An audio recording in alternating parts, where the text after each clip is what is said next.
Hi everyone! Magandang araw po sa ating lahat at welcome back sa ating vlog. And bali ang video na to ay ginawa po natin ay para sa mga kababayan natin na nasa ibang European country na nais mag-cross country papuntang Poland. At marami pa rin kasing nagtatanong sa ating mga kababayan kung pwede nga ba sila makapasok sa Poland kahit na sila ay mga Schengen visa holder na. At ang sagot po ay hindi na po pwede. Since May 2025 po ay nagkaroon po ng panibagong batas ang Poland na hindi na makakakuha ng mga work permit ang mga trabahante na galing po sa ibang European country na pumasok sa Poland. At syempre kapag hindi na po makakuha ng work permit ay wala na rin pong chance na makakuha kayo ng temporary residency permit. At ang magiging status nyo dito, syempre, magiging TNT na po kayo. So, para dun sa mga kababayan natin na nagbabalak pumunta dito sa Poland na nasa ibang European country, ay huwag nyo na po balakin kasi malalagay lang po kayo sa alanganin. Alam nyo kasi marami pa rin po sa mga kababayan natin na talagang malalakas ang loob, di ba? Na pumapasok dito sa Poland. At oo nga, nakakapagtrabaho pa rin sila dito. Nakakapasok pa rin sa trabaho. But siguro kung meron mangilan-ngilan na nakakalusot na talagang nakakuha pa rin ng mga papel or dokumento after mag-end ang month of May nitong 2025, siguro lucky by chance na lang po yun.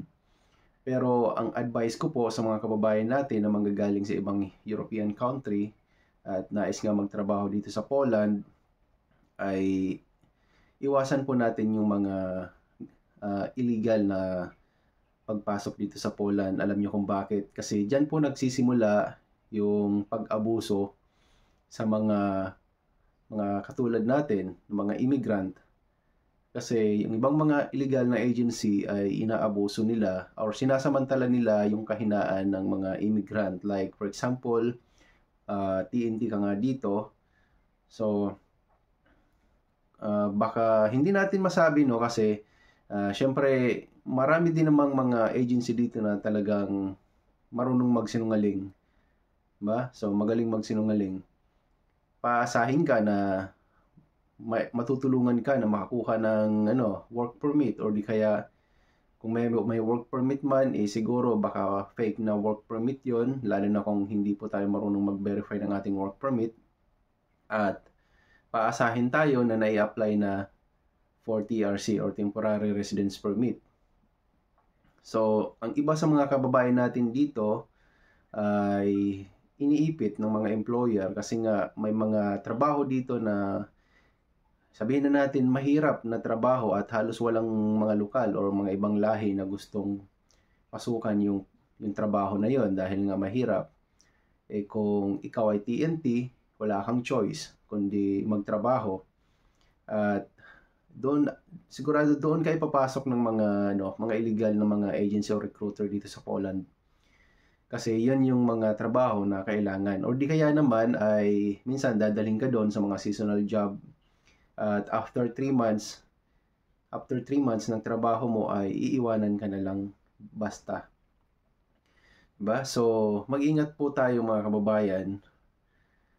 Likas sa ating mga Pilipino na malalakas ang loob, diba? Pero yung ganitong mga sitwasyon ay huwag po tayo magpadalos-dalos ng desisyon. Kung ayaw po natin na mapaaga ang pag-uwi sa Pilipinas or ma-deport. Diba? Ang bagong policy dito sa Poland, ang bagong batas nila about dyan sa mga lalabag sa batas ay magkakaroon ng multa at subject for deportation na rin at the same time. Diba? So kung gusto nyo po na makapagtrabaho pa at makapag-stay pa sa Europe ng matagal, lalo na kung pinaghirapan mo yung pagpunta dito, diba? So iwas na lang po tayo sa mga illegal na aktibidad. Kasama na po dyan yung illegal cross-country. So, yun po ang sagot natin mga kababayan. Hindi na po pwede, okay? So hindi na po pwedeng mag-cross country ang mga immigrant worker na manggagaling sa ibang European country papuntang Poland para magtrabaho.